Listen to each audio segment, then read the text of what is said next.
e aí a prof vai fazer a correção dos exercícios. Se não aparecer, porque no meu tá indo e vindo, vocês avisem a prof, tá bom?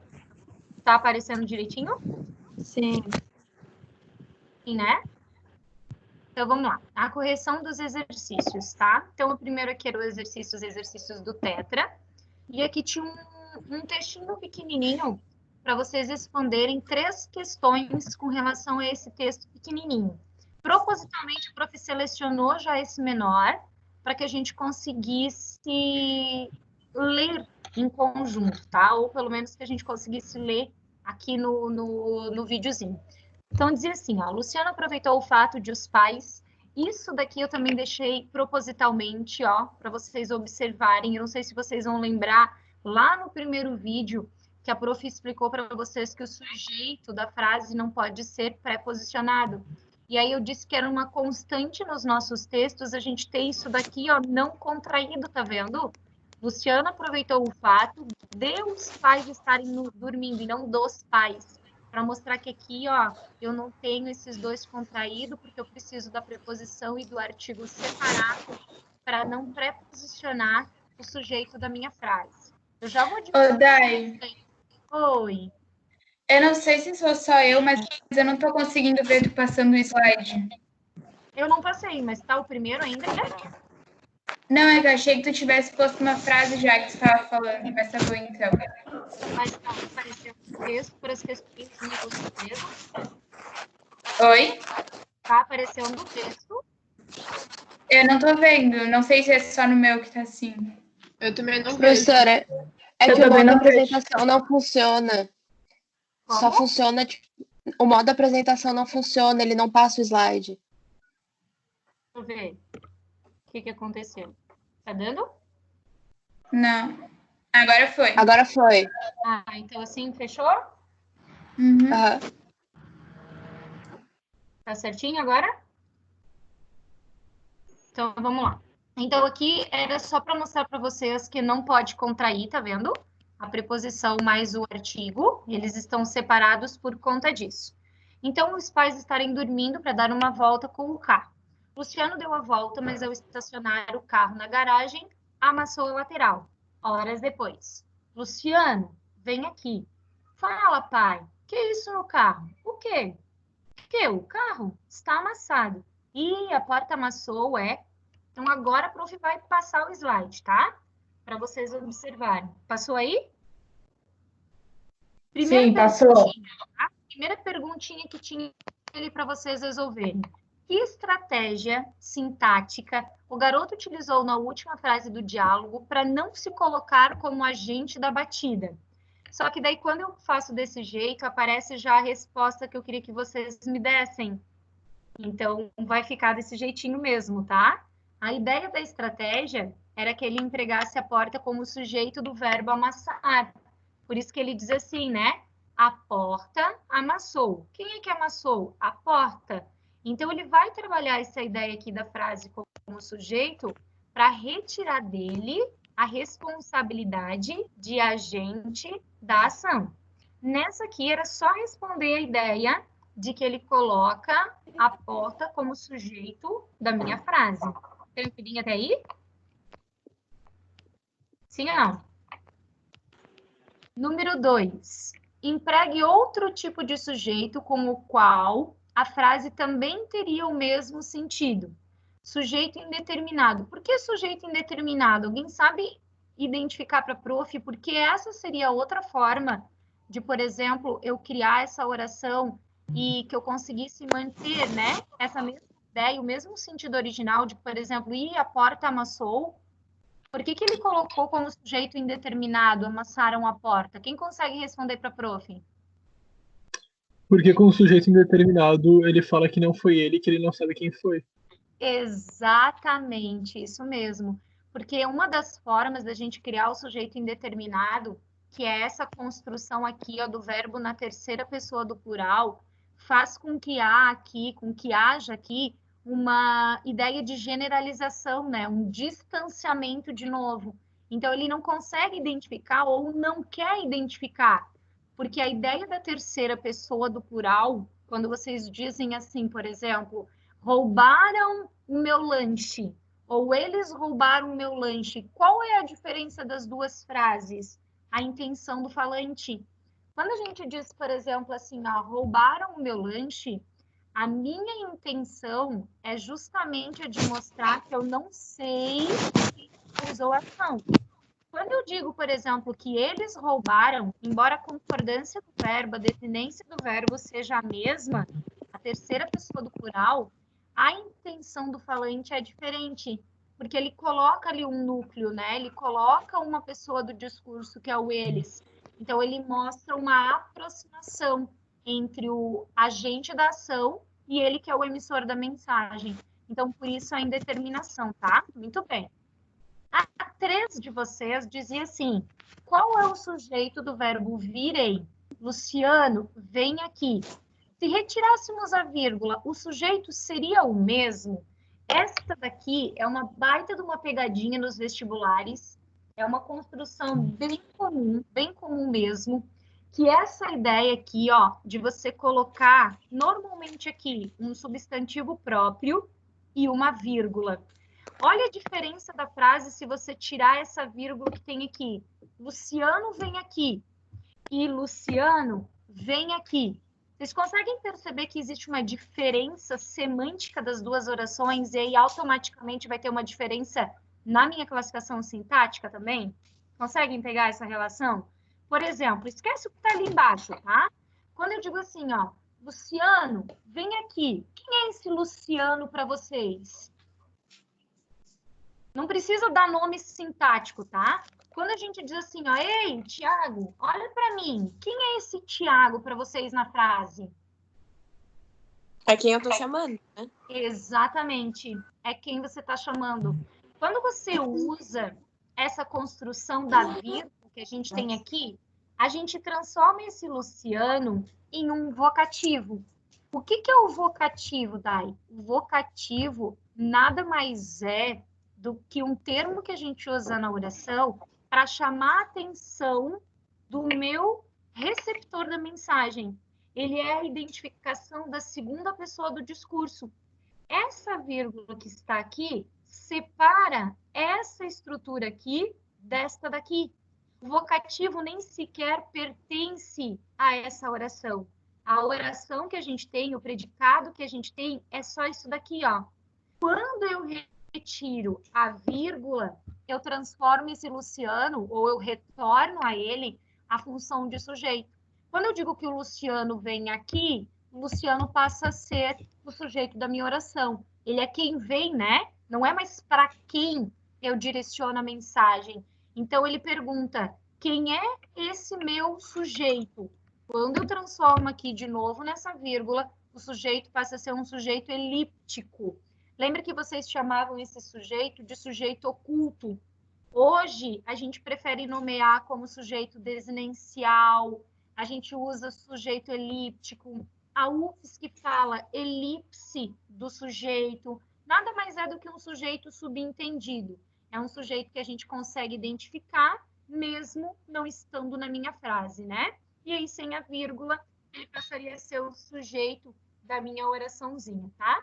Aqui o vocativo agora. Isso aqui é só para vocês terem depois indicado quem é o vocativo da frase, tá? É aquele, então, que indica, nomeia. A gente diz, inclusive, que é um chamamento.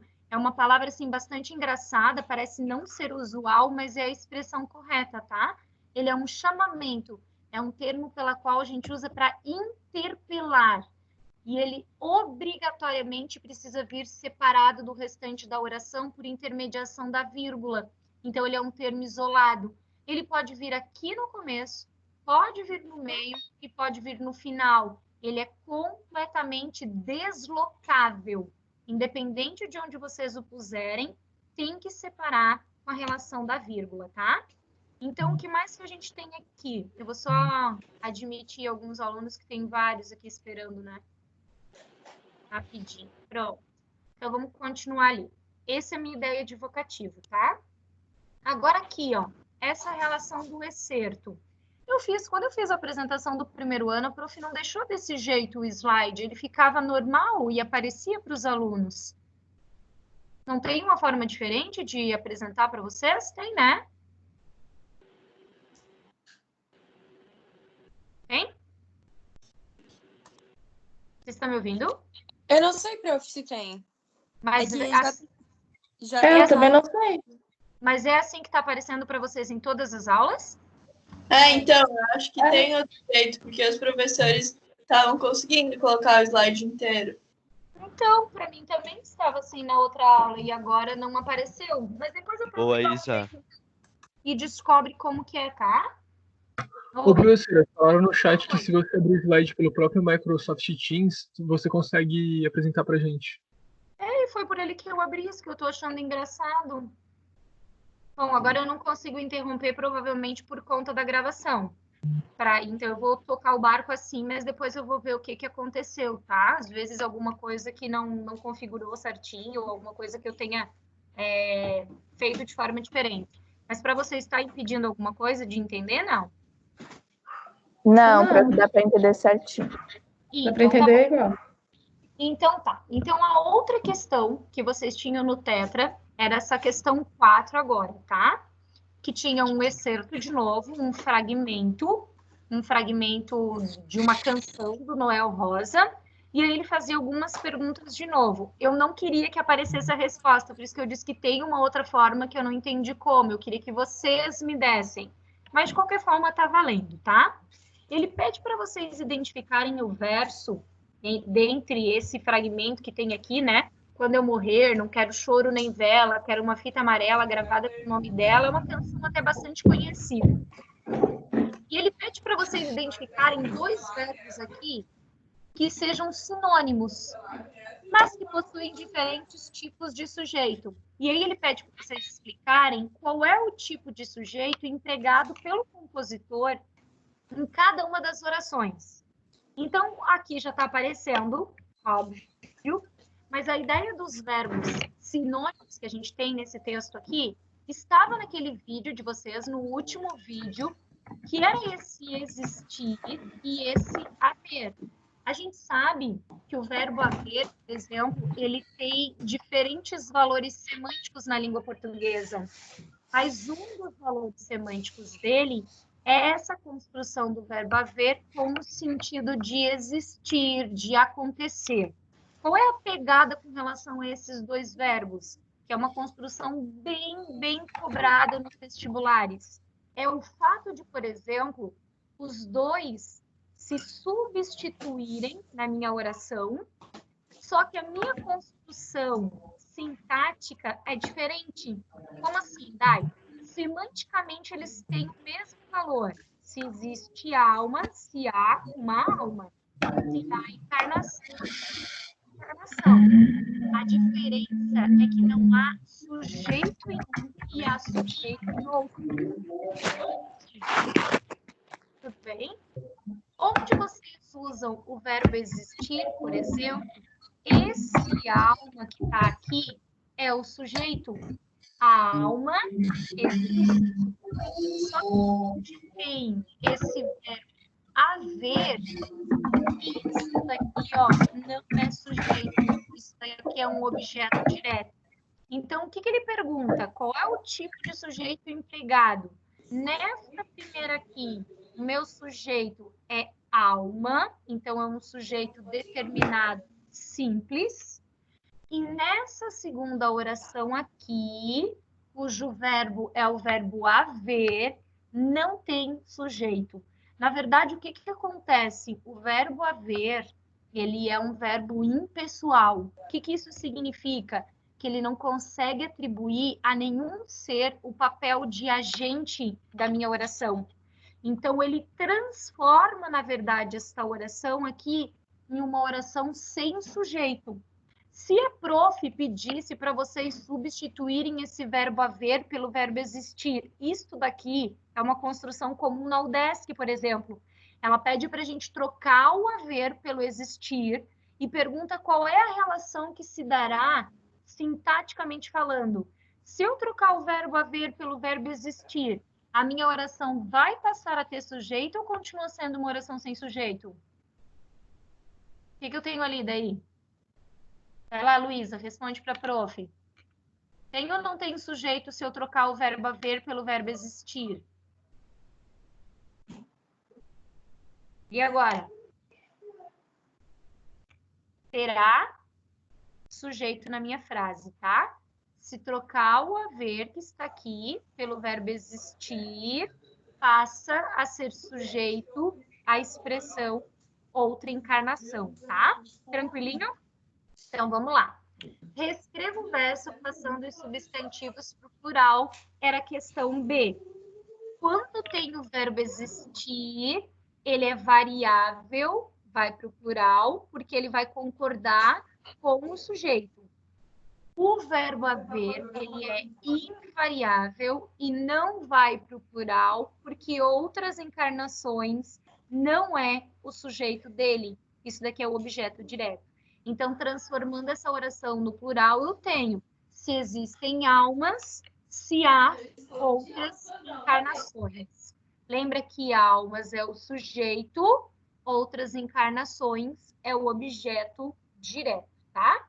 Então, aqui tinha uma outra questãozinha, era a última questão de vocês no Tetra, e ele tinha essa relação aqui de uma tirinha. Eu tentei procurar na internet para ficar mais visual aqui, né, mais visível para vocês. Dizia, precisa-se de empregados, assiste-se a bons filmes, e ali embaixo estava escrito, vende-se casas. E aí ele cortou esta oração. E aí ele diz assim, quem chegou? O sujeito indeterminado. Por que que a tirinha faz alusão a sujeito indeterminado aqui? Quem sabe responder para a prof? Vamos lá.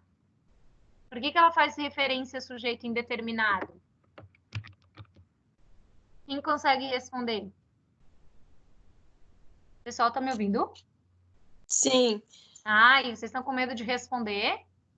Aham. Por que que ele está referenciando aqui como sujeito indeterminado? É porque junto do vende vem aquela partícula C. Isso aí. Porque todos os verbos que estão aqui no quadro, eles estão inseridos com esse Czinho que tem aqui. E aí, esse Czinho que está aqui, ele vai fazer o quê? Ele vai ou transformar aquilo ali em um sujeito indeterminado, ou ele vai transformar aquilo em um sujeito determinado. Porque pode ser partícula passivadora ou índice de indeterminação do sujeito. Certinho até aí? Eu acho que a minha internet caiu e ela voltou. Tá tudo certo? E tá tudo bem. Ah, então tá.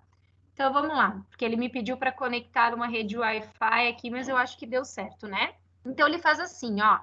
A tirinha de Jean Galvão faz referência a um assunto bastante recorrente nas aulas de português, a respeito da identificação e classificação do sujeito, conforme prescreve a norma gramatical, é incorreto afirmar que. Agora a gente vai voltar, vai e volta um pouquinho. Se vocês estiverem até com o tetra na mão, fica mais fácil para resolver. Mas como eu sei que não estão, a gente vai voltando ali na tirinha, tá? A letra A diz assim, no primeiro quadrinho, o ser empregado nos 3 períodos escritos na lousa, precisa-se de empregados, assiste-se a bons filmes e vende-se casas, exemplifica a ocorrência de índice de indeterminação do sujeito nos 2 primeiros e partícula passivadora no último. Como é que eu caracterizo isso? A prof disse para vocês que para vocês classificarem esse Czinho que está aqui, vocês teriam que primeiro identificar que tipo de verbo eu tenho aqui. E como é que eu identifico esse verbo? Quem é que eu teria que procurar? Primeiro, para que esse C fosse partícula apassivadora, este verbo que está aqui, ele teria que ser transitivo direto, porque só existe partícula passivadora com voz passiva, e a gente só consegue fazer voz passiva com verbos transitivos direto, porque a gente vai fazer aquela troca entre o objeto direto que vai se transformar em sujeito da minha oração. Por exemplo, eu imprimi a prova foi impressa por mim. Então, eu preciso do objeto direto para conseguir fazer essa cruzadinha, né? Essa relação de troca. E eu teria esse C como índice de indeterminação do sujeito em todas as outras possibilidades de verbo. Verbo transitivo indireto, verbo de ligação e verbo intransitivo. Então, é muito mais fácil a gente recorrer à identificação do verbo transitivo direto. E aí, como que eu faço isso? É bem simples. Eu só vou pegar o verbo e eu vou ver se eu consigo criar a ideia do algo. Quem vende, vende algo. Então, se eu consigo construir aqui que quem vende, vende casa, isto daqui é o meu sujeito da frase. E esse Czinho que tem aqui é uma partícula apassivadora. Por isso, inclusive, que lá no quadro, esse vende-se casa estava riscado. Porque se o meu sujeito está no plural, o meu verbo obrigatoriamente tem que estar como? No plural também. Vende-se casas é a mesma coisa do que dizer casas são vendidas. Agora, olha aqui. Quem assiste não assiste algo.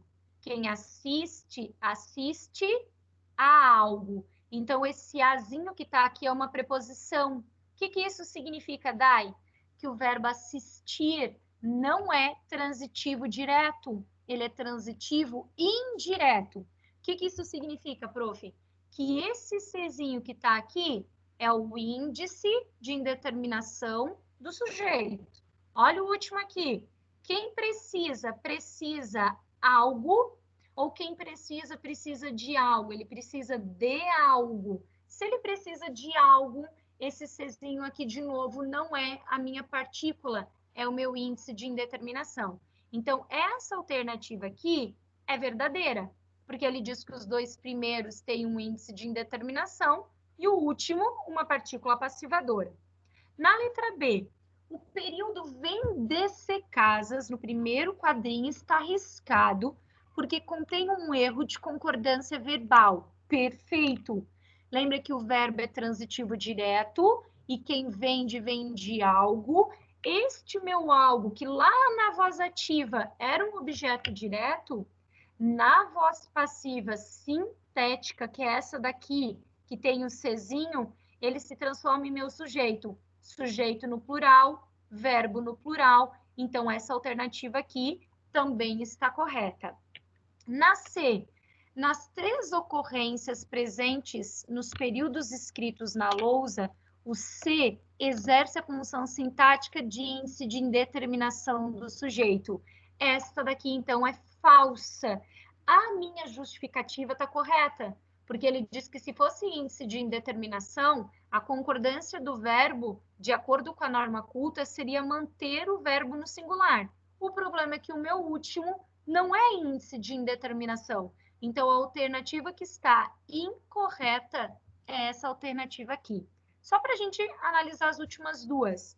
No contexto da tirinha, o adjetivo indeterminado pode ser associado a um sentido genérico, não ao critério gramatical. Quando ele diz, né, quem chegou aí? Ele diz o sujeito indeterminado, porque apenas qualifica como se sente a personagem após um dia exaustivo na escola. Então, ele não consegue dizer quem ele é, porque ele não sabe como é que ele sobreviveu a esse dia, né? Então, ela é verdadeira.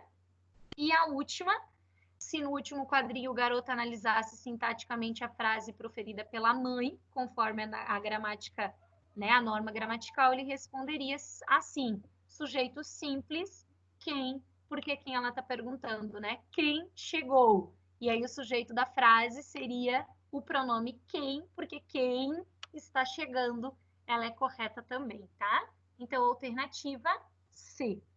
Agora, tranquilinho? Agora, os exercícios... Ô, Dai. Oi, amor. Quer que a prof volte lá? Na número Voltei. 3. Tá. Vou voltar aqui, tá? Tá. No exercício 3, é isso? Do vocativo? Isso. Ótimo, voltei. Pode perguntar. Ali o sujeito elíptico é tu. Poderia ser você? A ideia do você, eu teria que transformar essa conjugação do verbo vir aqui em venha. Entendeu essa entendi. relação? Uhum. O vem é a concordância do tu, o vem é do você. Lembra que numa tabela de verbos, por exemplo, no imperativo, a formação do imperativo é um Ctrl+C, Ctrl+V, de dois modos existentes já, que é o presente do indicativo e o presente do subjuntivo. Talvez agora tu não consigas construir na tua memória como é que ficaria essa tabela. Mas só para você entender, o imperativo, o tu, ele é uma cópia do presente do indicativo tirando o S. Então, eu teria assim, ó, eu venho, tu vens. Quando eu uso o tu no imperativo, eu só tiro esse S. Então, ficaria o vem, tu. Já a terceira pessoa ali que a gente tem, que é o você, por exemplo, né? Ele representa a segunda, mas se conjuga em terceira pessoa. Ele é uma cópia, não mais dessa primeira linha aqui que eu fiz do eu venho, tu vens. Ele é uma cópia lá do presente do subjuntivo. E o presente do subjuntivo é formado trocando a vogal temática. Aí talvez tu lembres que fica assim, ó. Por exemplo, venha eu, vem você, venha você. Então, a ideia do você é esse venha. Ele é uma cópia de um outro tempo verbal, tá? Só para tu lembrar mais ou menos assim. Se ficar muito difícil, grava que o tu no imperativo é a cópia do presente tirando o S. E o você, quando a gente tiver esse você, lembra da uniformidade de tratamento que a gente viu em sala de aula? Ele é uma cópia lá do subjuntivo. E aí trocou a vogal temática. Por que vocês... Ou por que tu perguntaste esse do você? Talvez. Porque existe uma frase bastante conhecida da gente, que é uma frase que é como se fosse o slogan da Caixa Econômica Federal. Que ele diz assim, né? Vem pra Caixa... Você também. Nessa oração, existe um erro de uniformidade de tratamento, porque ele está usando o verbo que conjuga com o você, mas ele está elegendo a ideia do tu. Então, como é que eu organizaria essa frase para ela ser correta? Ou eu teria que dizer, vem para a caixa, tu também, ou ele teria que mudar e dizer, venha para a caixa, você também. A frase que a gente conhece na mídia, ela contém um desvio da uniformidade de tratamento, que foi uma das últimas coisas que a gente conseguiu ver nas nossas aulas presenciais, né? A gente estava começando a trabalhar essas condições de escolha entre o tu e o você, e as conjugações que eu tenho do verbo, a colocação dos pronomes e toda a relação que a gente tinha ali. Conseguiu entender, meu amor? Consegui, obrigada. Tudo certinho? Então, vou adiante, tá? Eu tenho uma pergunta. Oi, pode perguntar. Qual que é a resposta do último exercício ali? É Esse C? aqui? A letra C. Isso Ah, aí. tá. Tá bom, É que obrigado. tava na animação do slide, mas ele não tá aparecendo daí. Tá bom, tranquilo, obrigado. Depois a prof pode, inclusive, colocar no Moodle para vocês conseguirem observar as respostas de uma forminha melhor, né? Isso, então, ótimo. Tá. Obrigado. Agora, os do poliedro, tá? Vamos lá. Página 94, a prof escolheu o exercício 8, porque ele usa um termo muito parecido com o que a UFSC usa, que é para vocês observarem a elipse do sujeito. Sempre que a UFSC fala em elipse do sujeito, ela está falando, na verdade, do sujeito oculto. Mas por que ela usa o termo elipse? Porque a elipse é uma figura de linguagem, né? E no que consiste essa figura de linguagem? Ela consiste na eliminação de um termo que já apareceu em um período anterior. Então, muitas vezes a UFSC fala assim, resgatar no período anterior, o sujeito dessa minha frase, porque é um termo que já apareceu e eu optei por ocultar muitas vezes simplesmente para evitar a repetição desse termo. E aí ele pede, então, nesse exercício, para vocês identificarem quais são os sujeitos que estão elípticos na minha frase. E aí eu selecionei os verbos, porque são nessas passagens de verbo aqui, desses 3 verbos, que a gente tem um sujeito elíptico. Porque eu tenho assim, vento danado é aquele lá de Minas, sopra em cima das meninas, diverte a população. Até os velhos vão correndo para as janelas para ver se alguma delas já usa combinação. Combinação eram aquelas vestimentas que as meninas usavam, que os homens também, mas eles usavam por baixo das roupas que substituíam o que a gente tem hoje de cueca, calcinha, sutiã, né? Eles eram roupas assim maiores, tipo umas bermudinhas, né? Que eram as combinações, tá? Por baixo da saia. A vovó e o vovô ainda se bobear usam até hoje, tá? Então ele tem essa ideia do soprar e divertir aqui. Quem é que sopra e quem é que diverte a população? Isso daqui, ó, o vento danado. Então, nesses dois verbos aqui, eu tenho o sujeito elíptico, que ele está pedindo para identificar quem é, que é o ele. E eu posso, tá vendo? Pegar esse verbo soprar aqui e resgatar lá em cima, em um período anterior, quem é o sujeito dessa minha frase. Então, tanto eu poderia dizer que é um sujeito oculto, se fosse um concurso público, por exemplo, eles ainda usam, ainda prevalece essa coisa do sujeito oculto. Eu poderia dizer que é um sujeito desinencial, porque a partir dessa terminaçãozinha de verbo aqui, ó, eu consigo identificar com quem o meu verbo está concordando, né? A desinência dele de número, de pessoa. Eu consigo identificar e dizer que é um sujeito subentendido, um sujeito contextual, e a gente pode usar esse termo, que eu particularmente, é um dos que a prof mais gosta, elipse do sujeito, porque ele marca, ele traduz, na verdade, exatamente a função de você eliminar o sujeito dessa frase quando já foi um sujeito citado anteriormente, que é para manter um texto mais claro, mais limpo, sem repetição de vocabulários, tá? Então, eu tenho o mesmo sujeito em soprar e divertir, e desse ver aqui, ó, quem que é o sujeito? E aí a prof não colocou porque a prof queria que vocês respondessem para mim. Ele também é um sujeito elíptico. Vocês conseguem identificar para mim quem é que busca ver se alguma delas já usa combinação? Quem é o sujeito desse verbo? Seriam os velhos? Os velhos. E aí a gente, como sujeito oculto, colocaria aqui uma condição pronominal, né? A gente poderia simplesmente dizer que são eles, porque estabelece essa concordância com velhos. Certinho, tranquilo. Alguma dúvida nessa? Ele explica o porquê do emprego. Não era para justificar uma ideia, por exemplo, mirabolante de resposta. Era simplesmente para dizer que o emprego do sujeito elíptico é evitar a repetição de um termo. É isso que justifica o porquê dele, tá? Tranquilinho aí? Posso para a próxima?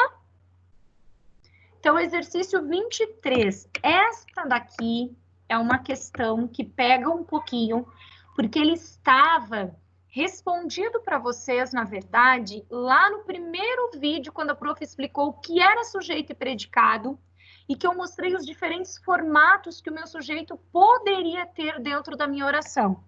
Então, eu tenho um fragmento poético do Alberto Caeiro, e ele pega essa parte aqui. O Tejo é mais belo que o rio que corre pela minha aldeia. Lembra que a gente tem uma relação aqui de um período composto. Por que é composto, Dai? Porque ele tem mais de um verbo. O que o período composto faz? Ele junta orações que eram constituintes de um período simples para transformar em um período composto. A gente, de novo, transforma a oração em uma oração mais limpa, para não ter frases soltas, eu vou unir. E existem duas possibilidades de você juntar essas orações simples, separadas, para transformar em um período composto. Ou você se apropria das conjunções, que são conectivos, ou você usa os pronomes relativos, que, o qual, onde, a qual, pela qual, por qual, cujo, quem, que também são pronomes relativos. E aí a questão, na verdade, está pedindo para a gente, ó, a relação de quem é o sujeito desse verbo correr que está aqui. E aí eu tinha diferentes identificações ali embaixo, e eu tentei separar essa frase para vocês compreenderem de onde vem. Na verdade, quando eu tenho assim, ó, que o Tejo é mais belo que o rio que corre pela minha aldeia, Eu tenho 2 orações. E elas estão aqui embaixo, estavam animadinhas, tá? O Tejo é o mais belo rio, e o rio corre pela minha aldeia. São as 2 frases, tá vendo? Há um rio que corre pela minha aldeia. E aí eu juntei. Esse que está aqui, ele não é uma conjunção, ele é um pronome relativo. Como que eu sei que ele é um pronome relativo, Dai? Porque o pronome relativo, ele tem 2 papéis no texto. 1, ligar as orações. 2, substituir um termo. E ele vai substituir esse termo para evitar a repetição dele. Só que quando ele substitui um termo justamente para evitar a repetição deste termo, ele acaba absorvendo a mesma função sintática do termo que ele substitui. Por isso que a prof separou as 2 orações e identificou para vocês qual era a função desse termo. Quando eu digo que o Tejo é o mais belo rio que corre pela minha aldeia, eu preciso identificar qual é a palavra que esse quezinho aqui, ó, está substituindo. Ela está vindo no lugar de quem? Quem é a referência anafórica que ele faz? É com essa palavrinha que está aqui, ó, o rio. Tá vendo que a primeira aqui é uma ideia de comparação. Ele é mais belo do que o rio. E aí, se tu tirar esse que tem aqui, você teria a frase: o rio corre pela minha aldeia. Tá vendo? Então, eu tenho nessa relação aqui o rio exercendo a função sintática de sujeito dessa segunda oração que está aqui, que é o que corre pela minha aldeia. Como este que aqui está vindo no lugar do rio, ele vai exercer a mesma função sintática que ele. Nessa primeira oração, o sujeito do verbo que tem aqui é o Tejo. Nesta segunda oração aqui, o sujeito é a palavra que. Eu não precisaria nem colocar a expressão, porque lá na resposta da apostila de vocês diz assim, letra C, o que no lugar do rio. Eu não precisaria ter esse no lugar do rio. Se eu só pusesse o que, a minha oração, a minha resposta já seria correta. O sujeito da segunda oração é o pronome relativo que. O pronome relativo, ele pode ser sujeito, pode ser objeto direto, pode ser objeto indireto, agente da passiva, adjunto adverbial, adjunto adnominal. Ele pode exercer qualquer função sintática que a gente for aprender daqui para frente, tá? Então, esse meu sujeito aqui é um sujeito pronominal, ele está em forma de pronome relativo. De novo, como que eu descubro a função do que? Primeiro, desmembra as 2 orações e recupera quais seriam as minhas orações em períodos simples, tá vendo? Separadinha.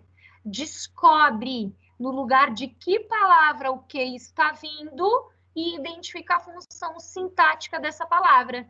A função sintática dessa palavra vai ser a mesma função sintática deste que. Quem é que conseguiu resolver esse exercício aqui em casa? Alguém conseguiu? Eu consegui. Eu consegui. Ótimo, maravilha. Não é um bicho de 7 cabeças, né? Até porque vocês já tiveram isso. Conseguiu, meu amor? Maravilha. Alguma dúvida aqui? Posso tocar em frente? Não, já tranquilo, pode tocar. Então, tá bom, meu amor.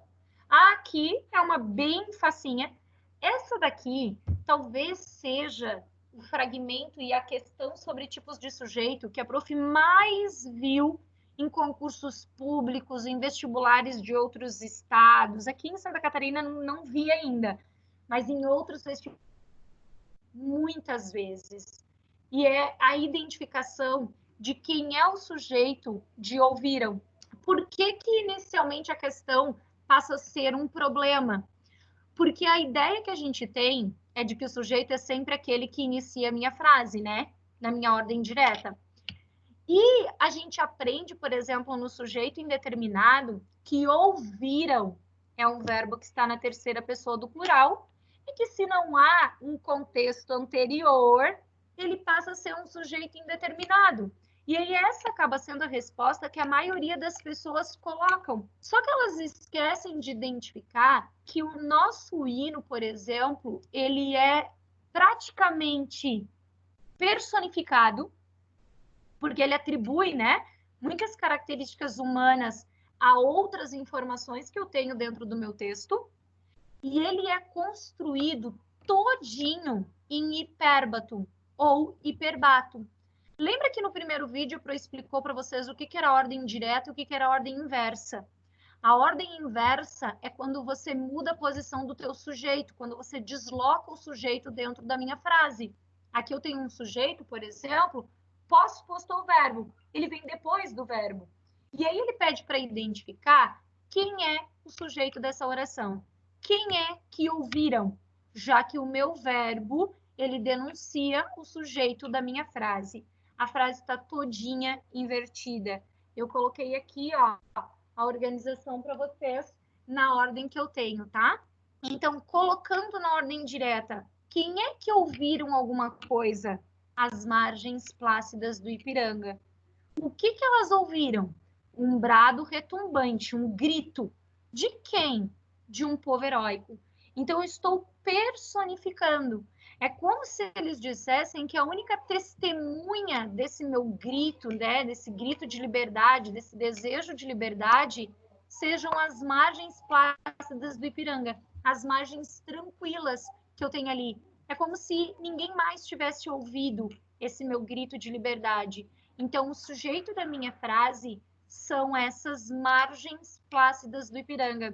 Por isso que ouviram é um verbo que está sendo conjugado na terceira pessoa do plural, tá? Então, aqui a prof colocou na ordem direta e separei sintaticamente os termos. Sujeito, o meu verbo transitivo direto e indireto, ele é bitransitivo. Um brado retumbante é o objeto direto. E ouviram de quem, né? De um povo heróico, é o meu objeto indireto. E esse meu sujeito é um sujeito determinado simples, porque apesar de ser pluralizado, ele tem apenas um único núcleo, que é essa palavrinha aqui, ó, margens, que foram, né, quem ouviu o grito de liberdade. Tranquilo nessa questão também? Alguma dúvida? Posso ir, né? Então, aqui, o exercício 38 era só para vocês assinalarem qual das alternativas, né? Tinha o sujeito, tá vendo? Identificado de forma incorreta. E aí diz assim, decorreram alguns minutos de estranho silêncio. Alguns minutos de estranho silêncio é o sujeito da minha frase. E ele diz que é um sujeito simples, tá ok? Só tem algum núcleo, né? E o núcleo é um numeral, é a ideia de minutos, que é aquilo que está decorrendo. Na B, ele diz que só me restam poucas economias e ele diz que é um sujeito indeterminado. Mas, na verdade, ela é falsa, né? Porque o quem é que restam para mim agora? Poucas economias. Então, isto daqui, ó, é o sujeito da minha frase. Também seria um sujeito simples. Meus amigos e eu viemos auxiliá-lo. Aqui um sujeito composto, então estaria correta. Ainda está fazendo muito frio, ele diz que é inexistente. Eu tenho o verbo fazer aqui, né? Com indicação de tempo, tá ok? E volte cedo, ele diz que é um sujeito elíptico, um sujeito oculto, que é o você. Volte, você. Então, a alternativa falsa é esta daqui, a letra B, tá? E aí, o último exercício de vocês era para identificar o item, né, a oração que possuísse uma oração sem sujeito. E aí eu tenho aqui, embarcaríamos, ainda que a ventania aumentasse. Aqui está o verbo, ó, embarcaríamos. Aqui eu tenho um núcleo, né, uma ideia de um sujeito, uma desinência para o nós, então sujeito oculto. No verbo aumentar, o meu sujeito é ventania, então nas duas orações tem sujeito. Na B, caso ocorram ventos fortes, quem é que ocorram? Quem é que é para ocorrer aqui? Ventos fortes, é o meu sujeito, a frase está só invertida, né? O sujeito vem pós-posto ao verbo. Quem é que suspenderemos? Nós, a desinência do verbo, ó, tá indicando para a gente quem é o sujeito.